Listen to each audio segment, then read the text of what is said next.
आङो उदालगुरि डिस्ट्रिक्ट रौता हालामनि धीराज रामसियारि। बेहाय बाथौ एनुवेल कनफारेन्स जागोन देग्लाय, बेनिनो जों बेयावहाय प्रेक्टिस खालामगोन। सेन्द्रि, बागुरुम्बा, लाइजाम बनाय, बारबाय आरोबो दंबावो।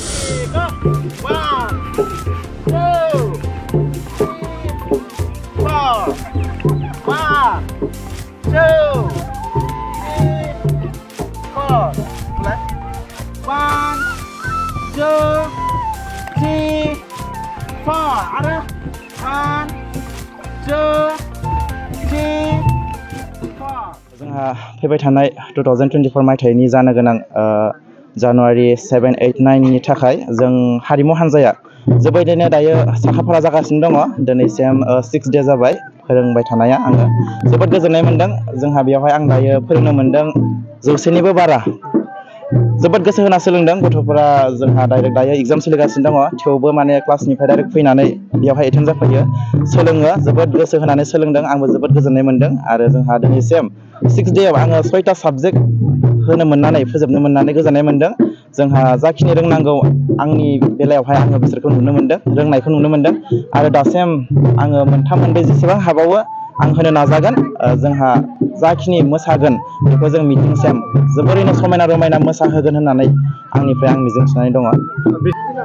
जोंहा दासिम दिनैसिम 110 जन मोनदों आरो जोंहा खोनानो मोन्दों बेलेग बेलेग बियाबनिफ्राय फैगासिनो दङ।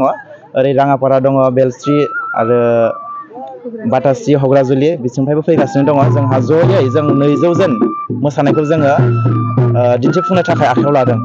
माबायदि बेयाव फैनाय गथ'फोरा माबायदियै बाहागो लादों, जेराव जेनेबा माबायदि गोसो होनानै सोलोंनायखौ नुनो मोन्दों? जोबोद गोजोननाय मोन्दों आं। जाखिनि टाइम हरो बे टाइमावनो फैदों, फैनानै बिथांमोना रेडि थाफैदों आरो गोसो होनानै सोलोंदों। जाबायदि आंनि बुंनाय फंसे फंसे रावजों बिथांमोना गोसो होनानै सोलोंदों। जाखिनि आं फोरोंलांबाय थादों बेखौ गोसो होनानै सोलोंदों आरो आं रोंनायखौबो नुदों। जोंहा समायना रमायनायै बेखौनो आसा खालामो जे जों बे फैबाय थानाय जोंहा अल बाथौ महासभानि थाखाय कनफारेन्सनि थाखाय जोङो मोसानानै दिन्थिफुंनो, समायना रमायना दिन्थिफुंनो थाखाय आखायाव लादों। बेसेबांसो जौखोन्दो हादों होननानै नोंथाङा फोरमायनो सानो?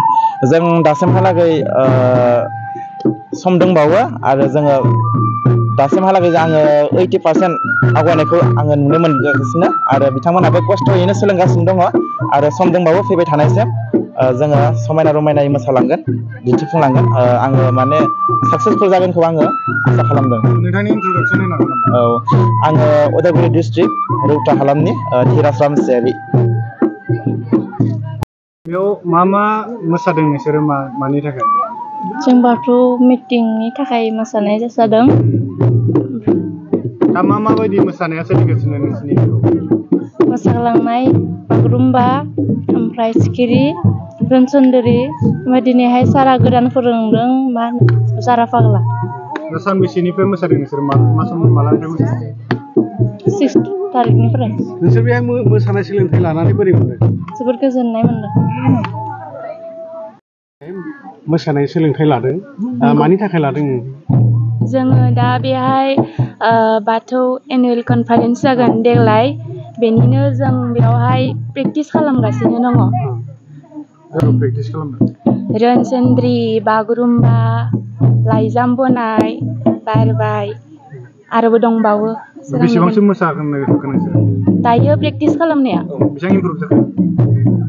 जागासिनो आरो एसेल' नांबावगौ आरो सोरनियाबा माने रोंजोबाखै आरो एसे प्रेक्टिस खालामबावबानो जासिगोन। बबेबा मोनसेखौ नोंसोर कमप्लिटलि हाजोब्बाय नामा? बांसिन मोसाग्लांनायखौनो बांसिन रोंबाय आं। बिनि उनाव मा दंबावो? आरो दा सारा फोरोंगोन बारबाय होननाय मोनसे, आरोबो फोरोंबावगोन बिनि उनावहाय आरो 2 गोदान साबजेक्ट फोरोंबावगोन दे सारा। नोंसोरो मोसानो मोननानै गोसोखौ माबायदि मोनदों?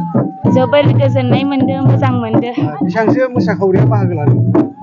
100निबो बांसिन आरो गोदान आनसलिकनिफ्राय, बेलेग आनसलिकनिफ्राय फैबावगोन आरो।